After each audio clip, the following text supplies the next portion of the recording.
The views and opinions expressed on this program are not necessarily those of this station, JVC Broadcasting Management, or its sponsors.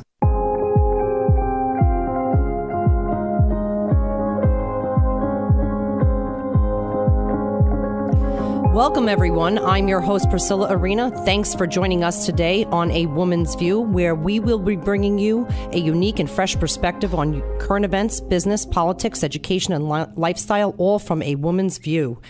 Joining us in the studio today is Rhonda Klch, Executive Director and founder of the Equity First Foundation. Welcome, Rhonda. Hi, good morning. Great to have you here. You are a businesswoman, a mother of five, 5 boys, by the way, and obviously a philanthropist and very, very heavily connected within the Long Island business community.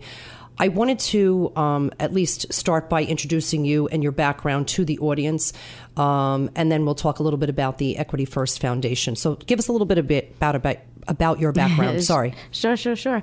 So my background predominantly started about 20 years ago when I began at an early age buying and selling real estate. And I was given the opportunity through my real estate attorney to get into the mortgage industry, which was way before subprime, when there was 2 or 3 programs. Really? And they said, hey, there's really not a lot of women. And at that time, I was 23 years old. Wow. So imagine being 23. I know we're on radio, but for those that know what I look like, I'm all of 4'11", and at the time about 100 pounds.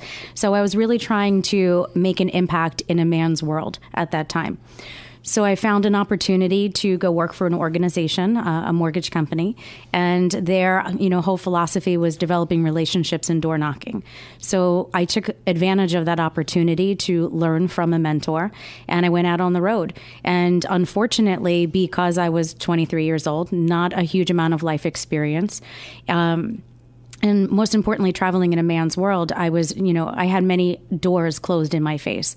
So what I decided to do was take advantage of the one thing that I saw was not being serviced, which were the declines. So as somebody is approaching to say, I really love to purchase a home, and unfortunately there was a decline, my business was made by working with people that were somebody else's turnaways. So I had the ability at that time to learn how to really work with somebody's budget, really look at somebody's credit, figure out the best source of moving forward for them and helping them to reset expectations and give them appropriate timelines. And that really became my niche. So for the last 21, 22 years now, I've been working with predominantly with people that are either in the underserved communities facing life events, looking at challenging situations regarding credit, maybe a past bankruptcy, or perhaps they're currently in a foreclosure situation. So just as the years have gone on, my ability to want to work with the community and give more opportunities for the community have developed, and that's essentially how we opened up the foundation. When I try to explain what you do, I always say that you basically help businesses and people who are in financial distress. And because I know you personally, we've had conversations regarding some of the population that you serve, of course, names being kept private. It's not just someone who is in a lower socioeconomic area or, is on disability. There's lots of life events that can occur that people find themselves in more of a desperate type of situation. We talked about like a woman who maybe just lost her husband, unfortunately, and she's left with all the bills, to a health crisis, whether it's themselves or their children, and they have to step away from their jobs. You really help them figure out how to keep it sort of all together and make it more manageable so they can survive and thrive. And that really is a talent and does take years of expertise doing what you do. One of the many things that you do, you're on, besides your own foundation, which we're going to get into in a second, you sit on some boards of some other organizations, committees, and foundations, one of them being Easter Seals, I believe. Yeah. All right. So tell us a little bit about your work with Easter Seals and why it's important for you to serve on that board? Sure. So several years ago, I was given the opportunity through a mutual colleague of mine, his name's Mark Legaspi, to come and sit in on a board meeting and learn a little bit about what the Easter Seals initiatives were for Long Island. We are a small board. Statewide, we're large, but as far as Long Island goes, we are a much smaller board. Sat in, and the most important thing, or the biggest takeaway for me from Easter Seals, was my ability to give back to the veteran community. Easter Seals is known for working with people with disabilities, and there is a portion of their mission which is very specific to servicing the Long Island veteran community. So they've been really working over the last few years on workforce development programs, being able to enhance education for the veterans, and to be able to offer them opportunities, even through utilizing systems such as Access VR, utilizing programs and grants that are being offered to give them additional training. It's sometimes hard when, and I can't say because I'm not a veteran, but from the time that I've spent in the community, sometimes a veteran's not aware of just how many amazing qualities they have. Right. So trying to take what they've learned from the military and then bring that home and put that into perspective and put that into a resume and give them the encouragement that they have the abilities to move forward and make a new career for themselves, home, is sometimes a little bit challenging. And also with the veterans that we're seeing, a lot of times, unfortunately, they don't want to come out and ask for help. So we've actually very prideful. They are, and we've tried to put together some programs for the veterans, again, workforce related, some of them just in reference to money management and teaching them, better life skills, or to give them opportunities to learn about grants and programs for first-time home buying. So when dealing with that particular sector, a lot of times there's just a huge amount of pride, and even if they know that they want the resources, they don't know how to necessarily ask for them. Right. And then, unfortunately, we do work with veterans that are homeless. Unfortunately, that's a crisis and an epidemic out there. Long Island has the highest rate of homeless veterans in all of the state of New York. Wow. And when you are looking at shame. the cost to house somebody here on Long Island, it's so expensive. So a lot of the funding from Easter Seals for homeless veterans actually goes upstate. So there's a tremendous amount that goes, for example, to Rochester. Now, obviously, the economics in Rochester is very different than the economics here on Long Island. So you could service a lot more veterans in that vicinity.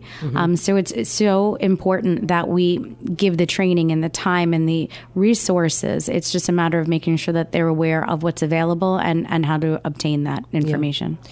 Well, I mean, when we're talking about, workforce experience and bringing our vets to, a gainful employment situation and utilizing their strengths that they don't even know that they even possess, you know what I mean? A lot of these, I'll call them kids because they're your son's age and younger, and at 18, 19, 20 years old, they're going into the military. And then after that, they're coming out.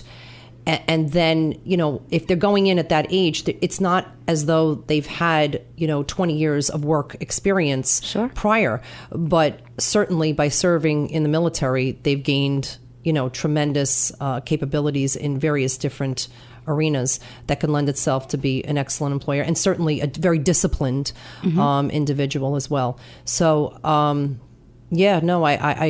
it's definitely an underserved community, and I know that it's very, very close to your heart. Yeah. Also with the Holiday Dreams, which your foundation does at this time of the year.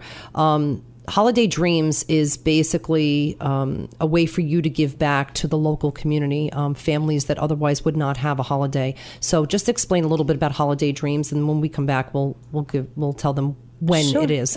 Sure. So Holiday Dream, this is actually my 8th year of providing what I call just holiday cheer back to the underserved community. And of course, we do work with the veterans as well for Holiday Dream, since we were kind of segueing from the whole veterans just getting off of Veterans people who Day. Need help, basically. And people who need help. So we do service, we work with Boots on the Ground, another grassroots Long Island organization.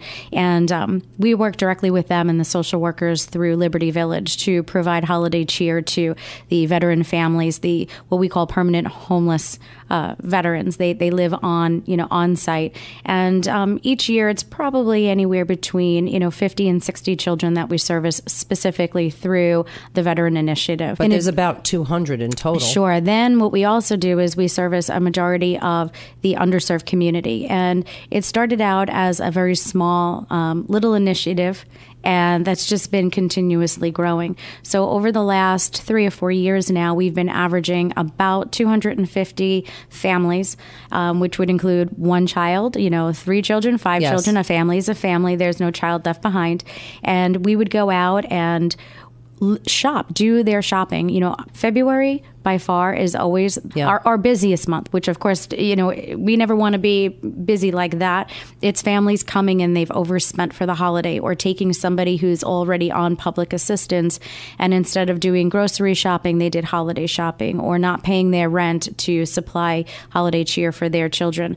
So as a way for us to give back, we've created Holiday Dream, which in essence just allows us to pre-screen families that are the most in need, give them the items that they desire, do the best we can to fulfill that wish list, and then be able to move forward. I just want to talk a little bit about, don't you have drop locations that people can go and drop various toys and clothes and items of need throughout the island? We do. It's a whole process trying to put together. It's a huge undertaking. I think that's the biggest way of saying it. And people will say to me, how do you manage in such a short period of time? Anybody that knows me, I'm very focused. Yes. So once I determine that this is what I'm going to do, I will make it happen. There's several collaborations that we do. So one of them is known as Dropbox locations, just like you would see for other organizations as well. So on our website, you'll be able to find that. So spread out throughout Nassau and Suffolk County, you have a variety of different Dropbox locations. So I know that this news station is predominantly Suffolk County. You can go over to Recipe 7 in Miller Place and Powerhouse Gym in Miller Place, and you have State Farm in Rocky Point, and there's Sky Zone in Mount Sinai, and there's just a huge variety. I mean, again, the website will contain all the information. Where can they go to find out some more information? What's the website? Sure. So we have our main site, which is the equityfirstfoundation.org. Mm-hmm. And then we have a specific site that was developed just for Holiday Dream, which gives just the specific details about our events and different ways that people can help. And that is holidaydreams with an S, NewsLI.com. Okay. Speaking of Holiday Dreams, when is this event taking place? And don't you have like a kickoff sort of fundraiser going on prior to it? We do. So we have to raise money, obviously. We need money. Well, the one thing, and I've participated with you the last 2 years in Holiday Dreams, and obviously the media covers it and what have you. The one thing I really love about it is that it's very tangible in the fact that you're seeing the families that are local. When people are dropping off to other charity organizations sort of around the holidays, you kind of don't exactly know where it's going. Mm-hmm. In this particular instance, people know where their money and their toys and gifts are actually going, and they're going to the communities that are in and around the local area.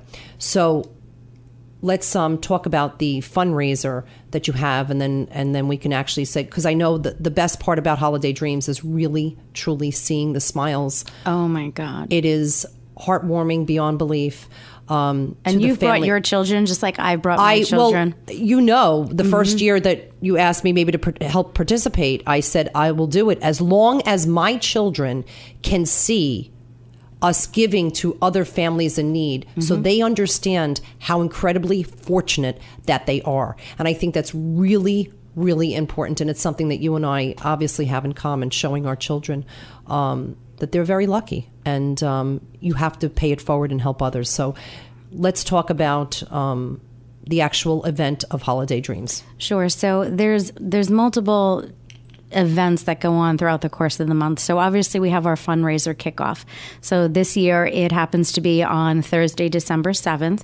It's at the Venetian Yacht Club from 6 to 11. And our theme this year is called A Night of Entertainment. Mm-hmm. So we have comedian Chris Monty, who's currently on tour. Amazing. Cool. People see him. They'll know who he is. He's on TV all the time. Right. So we've been blessed that we're working with Christine Montanti from Social Life magazine. So through her connections, she made a phone call, found out that he was going to be home for about 2 days, and he jumped right on the opportunity when he heard what we do and the communities we service and how we screen, most importantly as well.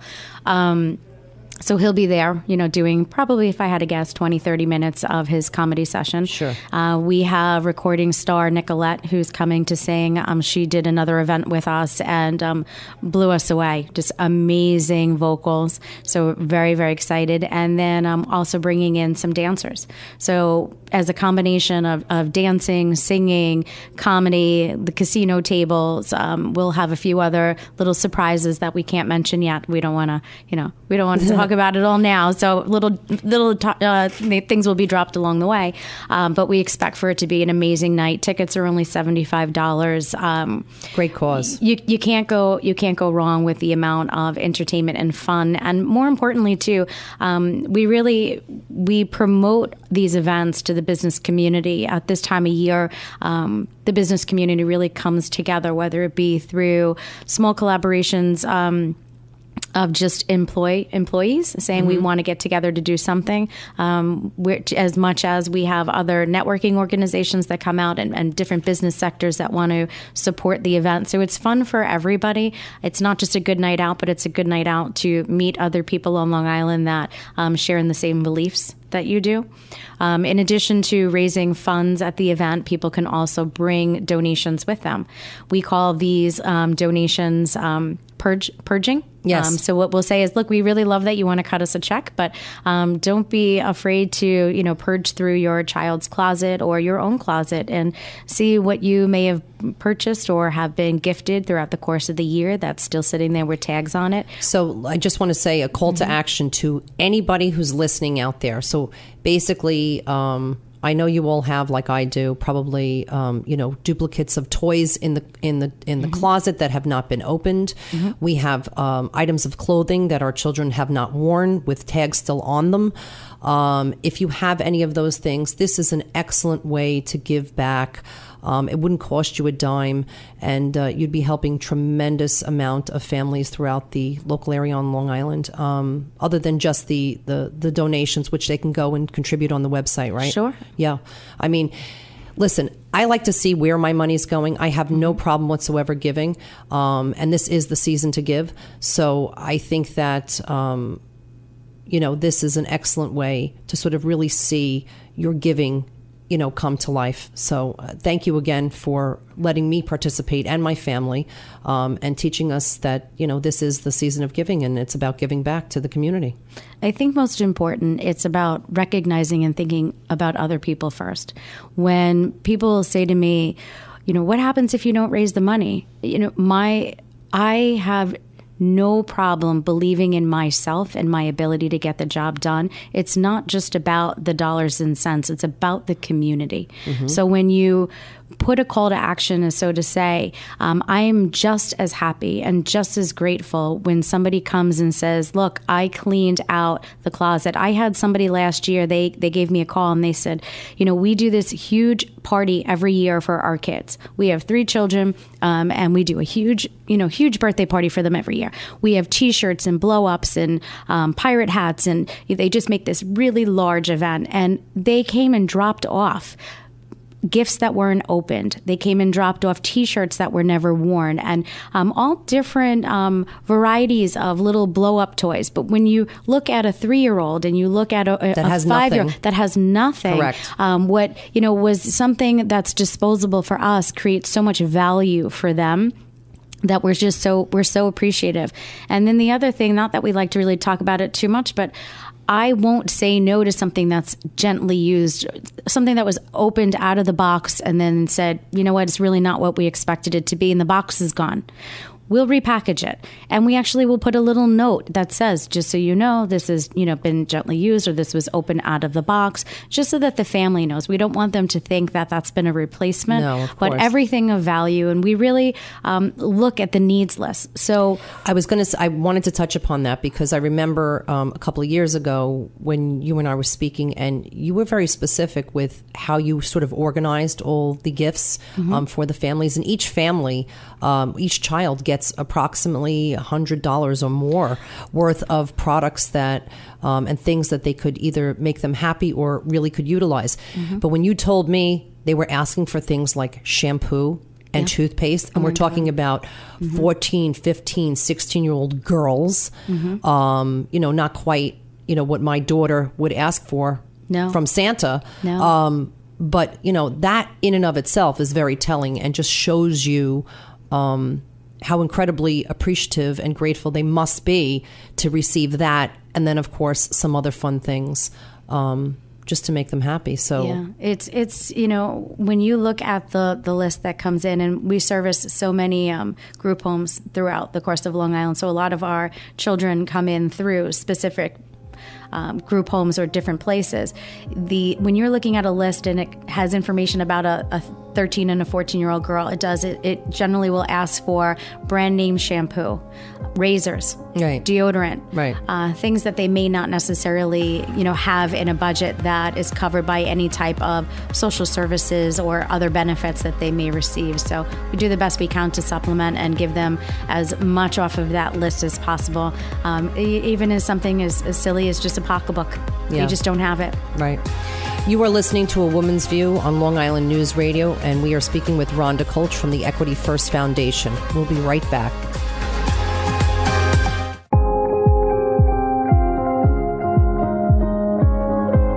Welcome back to A Woman's View. I am your host, Priscilla Arena, and today we are sitting with Rhonda Klch, founder of the Equity First Foundation. And we're talking a little bit about giving back to the community. I want you to, if you could, expand a little bit more on specifically what kinds of services and programs your foundation actually gives and services and the population it serves. Sure. So predominantly we're known as a financial literacy organization. So we go in and we develop curriculum, special needs curriculum. Somebody will come to me and say, look, here's a specific community that we're looking to service right now. We're developing curriculum for unwed mothers. People learn differently. You can't just assume that everybody learns the same. We're very grassroots. My whole goal is to create as much impact as possible through the educational resources that I can provide. Education and knowledge is power. It has been that way since the beginning of time, and I'm saying it literally almost on a weekly basis. So, clearly empowering a single mom, to be financially independent is a big thing, and will lead to great success for themselves and their children. So. Well, I think in a scenario like that, for example, the first thing that we have to do is make sure that they understand that they're not the victim. A lot of times, some of the communities that we service, they identify themselves as a victim first.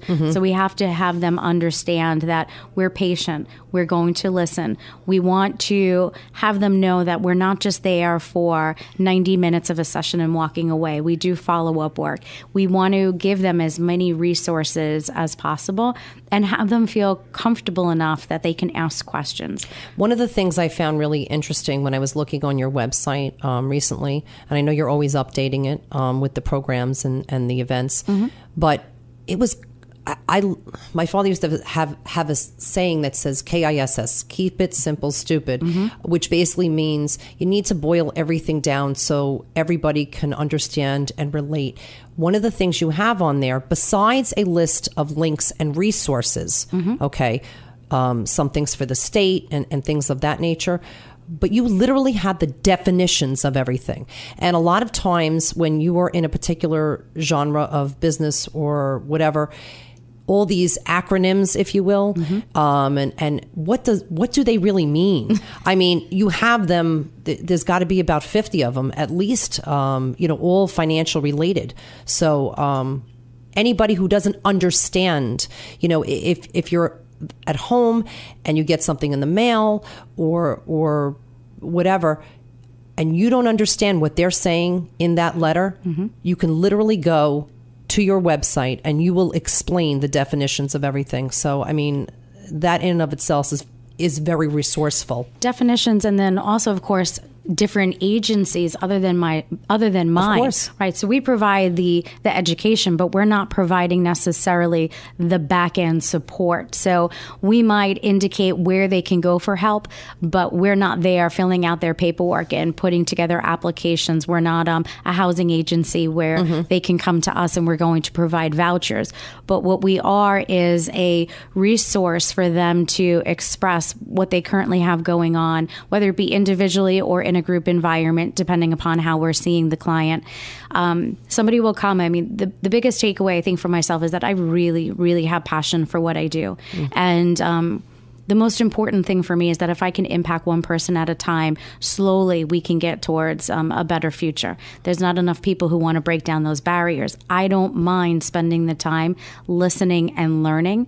They learn from me just as much as I learn from them. Yeah. Right. Without me being able to hear their stories and listen to what their needs are, I can't develop curriculum that makes sense. You know, we just contracted with Department of Social Services to offer a new program called Landlord Tenant Training. Okay. You wouldn't think much about it, but when you're talking to people who are living in shelters and you're asking them, are you interviewing your landlord? Tell me what your first approach is. Who are you working with? Where are you finding your listings? Tell me about your background. Tell me about they're broken. Right. Unfortunately, a lot of these families, they're broken and their spirit has been broken. So we're hoping that by putting together this collaboration for a landlord tenant training, we're going to be able to give them a lot of information and resources and knowledge about how to approach a landlord and how to be a great tenant. So it's not just about landlords not wanting to take people, you know, it's about sometimes people not knowing how to be a good tenant. Right. It's reciprocal. There's lots of different populations I know that you serve in terms of giving them that economic awareness. One of them, and I'm kind of interested in this, is, or maybe you can help this particular population. So if you have a child, let's say, 18 to early 20s, and they're about to go off to college, like many will be doing. Like mine. Yeah, like yours.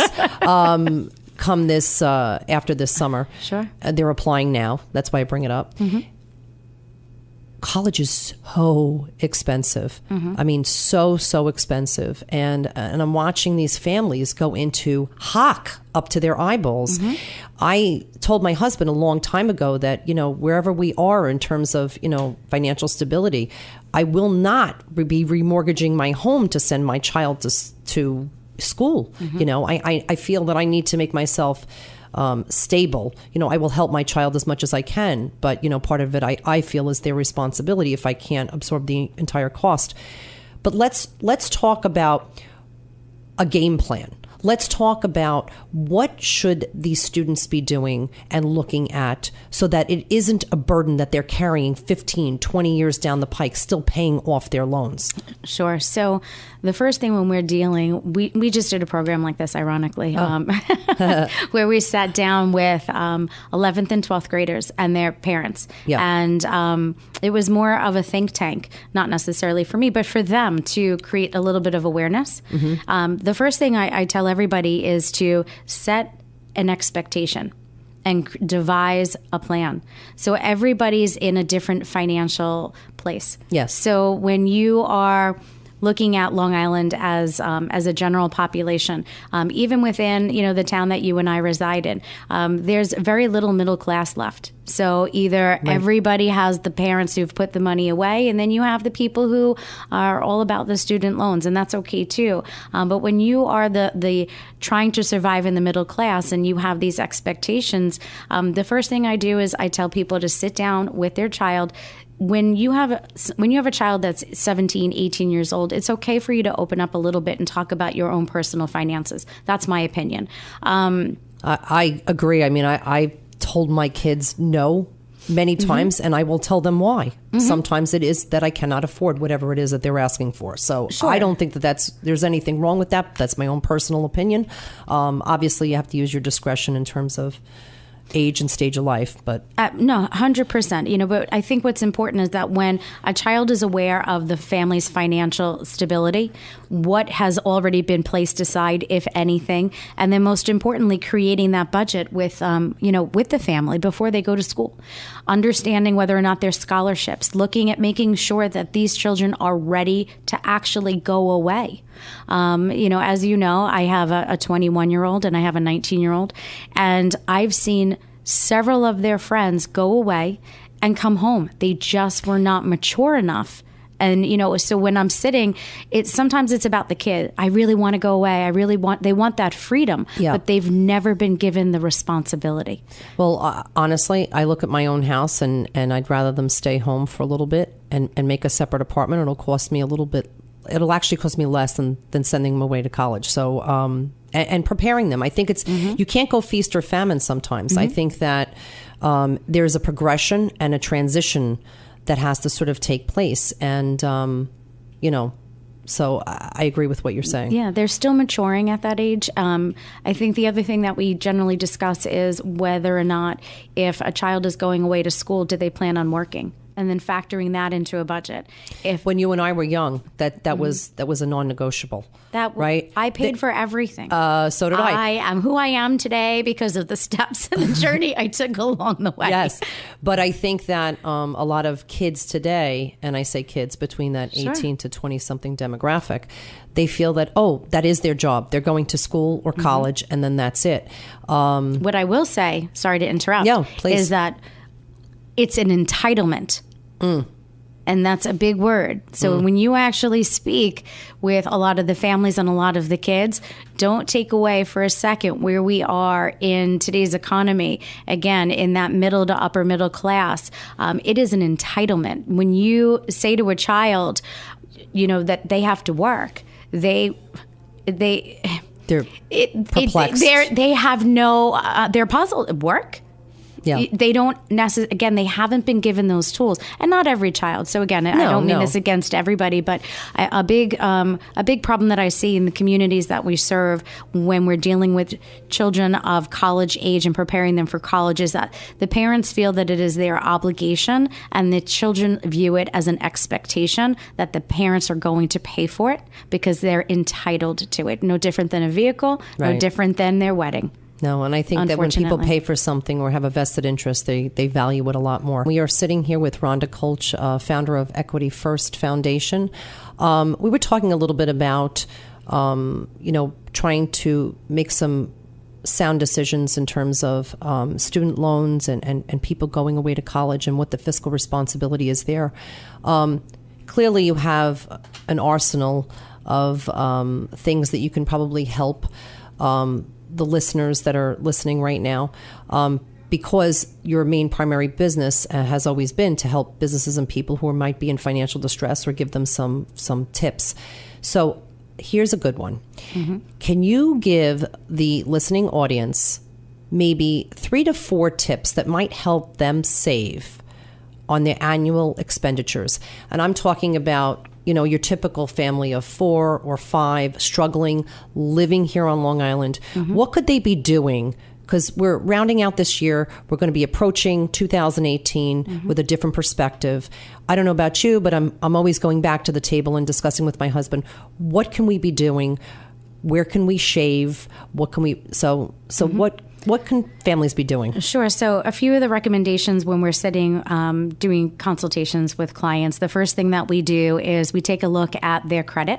Okay. It's always a very scary topic. Yes. But we do recommend that they know where they are and where they stand on a score in their overall credit. Now, which credit score? This is a good one. What credit score? Because I see such disparity between the bureaus. There's only a little bit of disparity between the bureaus. Generally, your score is within a few points of one another. And the only reason is that people pay to report your information. So if you have a collection, for example, they may only report that agency that collection agency may only report to TransUnion. So therefore, TransUnion score might be a few points less than somebody else, but they're all generally about the same. Okay. They're within 1 or 2 points of one another.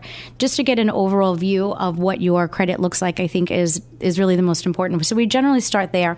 Once we have an understanding of where the credit is, we can make recommendations to them. So if we know that they have a high credit score, but they're also carrying high credit card balances, we may want to take a look at credit card interest rates, maybe getting the interest rates reduced, asking the credit card companies for a reduction, what programs, balance transfers that, again, some balance transfers you can get, they're free. Yeah. Some of them you pay for. And then putting yourself into a system where you really start monitoring overall what your expenses are. We recommend to people to not always have a lot of cash on them, to utilize your debit card. And by doing that, it keeps you aware when you are reflecting back at what your expenses are. I say to people all the time, you want to start shaving money back, stop going to Dunkin' Donuts and Starbucks. Look, we all love them. So no disrespect. or the deli in the morning. I'll do a class and I'll look at somebody's expenses and I'll see that they've spent, $200 throughout the course of the month, maybe visiting Starbucks. And I have to explain to them that barista is not their friend. They are there and paid to be nice to you, to want to get you to return. So it's sometimes going out of the box and having them recognize. So by using your debit card, it puts a perspective of exactly how much money you're spending in certain areas. Also, I was going to say to you, it's funny that you brought up about $200 a month. And if you really calculate all of that, going to the Starbucks, maybe getting that rolling coffee in the morning, even at a little $200 a month, that equates to $2,400 a year. For $2,400 a year, you can maybe take your family on vacation or put it towards your kids' college fund. So I always look at things in an analogy perspective. That's how I look at it. But you're right. So we have them take a look, like I said, at their interest rates. We'll have them take a look and put things on their utilize their debit card instead of a credit card. We also will sometimes recommend what we call, I call it a forced placed savings account. Essentially, all that is for somebody who has a direct deposit, open up a separate account and have just a few dollars, a paycheck going into another account that you just don't even pay attention to, kind of very discretionary. When you do things in small increments, you don't feel it, and it's not as burdensome. So opening up another account, knowing that it's there in the event of an emergency, becomes very helpful for some people.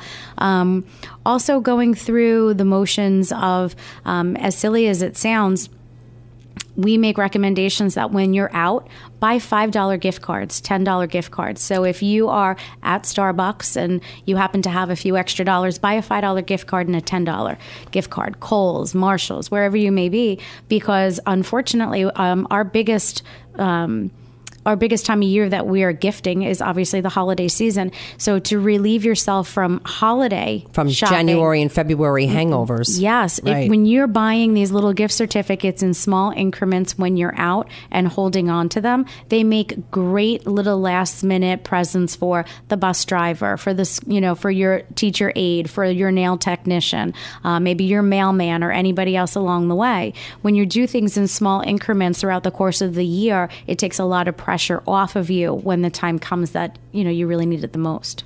Thank you for all those tips. One of the things that you do and your foundation does, and we were just saying it before, if you took the $200 a month at Starbucks or wherever and put it into a savings account of some nature, you'd have $2,400 a year, which then you could maybe, let's say, go away on vacation.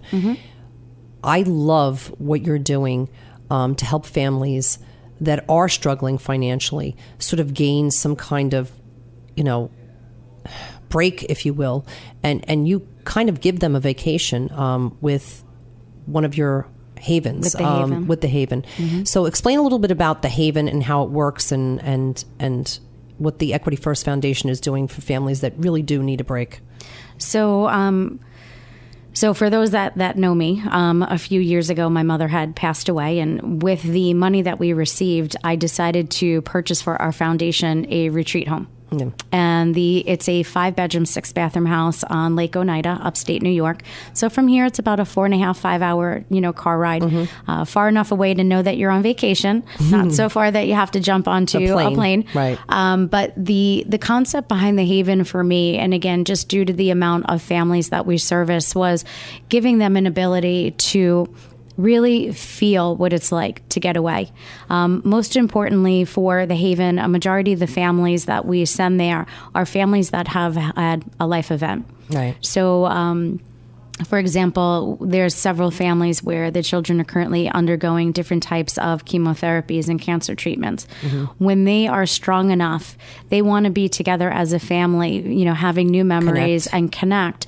So the Haven is a way that we get to send them on a vacation, whether it be for 3 days, 4 days, a week, whatever it may be, to just relax and have a little bit of downtime. There's no cost to the family to go, and the program itself gets funded through some of our fundraising events and through corporate donors. So could someone apply for that? Sure. So a person can apply if they themselves need the assistance or need the vacation, and then corporate sponsors can apply because it's a benefit for them. Just to give you a little example, so one of our supporters has just been tremendous, has been Investors Bank. They're amazing. So Investors Bank heard about what we were looking to do, and they immediately purchased a week. Right. And they said, oh my God, so what you're, in essence, we are able to make a tax deductible donation to your organization that's going to help a family, but all the net proceeds go to supporting all of our financial literacy programs. So the home is just a bonus for us. It's another vehicle that we get to utilize to help families in need. Sometimes it's about getting your head straight. I say that all the time. We say that all the time. Yeah, true. Absolutely. As women in the business community, don't take for granted the fact that we have a lot that we juggle. And we need our sanity. We need, yes. We need our downtime. But we just recently had another group that just went up there, and that's what it was. It was actually a women's retreat that went, and they used it as a little bit of a think tank. Yeah. They needed just a few days, an extended weekend where they were able to group together. It's a lot less expensive than taking out hotels. It creates unity and organization. So, it's just a fun, beautiful place to be, and I love it. I go as often as I can when somebody's not there. Yeah, it's fantastic. I just loved how you turn that into another thing that you're giving back. Instead of taking that money that your mother had gifted you, you were able to do something with it and help, again, several other people. And for the listeners out there, that's possible. I think people don't understand that they can make a living and give back without hurting themselves. And you are a fine example of that. And I want to thank you as a friend, as a supporter of my organization and all my efforts. And you're one hell of a woman, I will say that. Well, I got good company. Thank you. All right, everybody, this is a Woman's View on Long Island News Radio, and I want to thank our guest today, Rhonda Klch. Rhonda, just tell them quickly again where they can find you and your organization. Sure. So our website is www.equityfirstfoundation.org. If anybody has questions, they could email me at info@equityfirstfoundation.org, where they can call the office at 631-714-4822. Thank you again.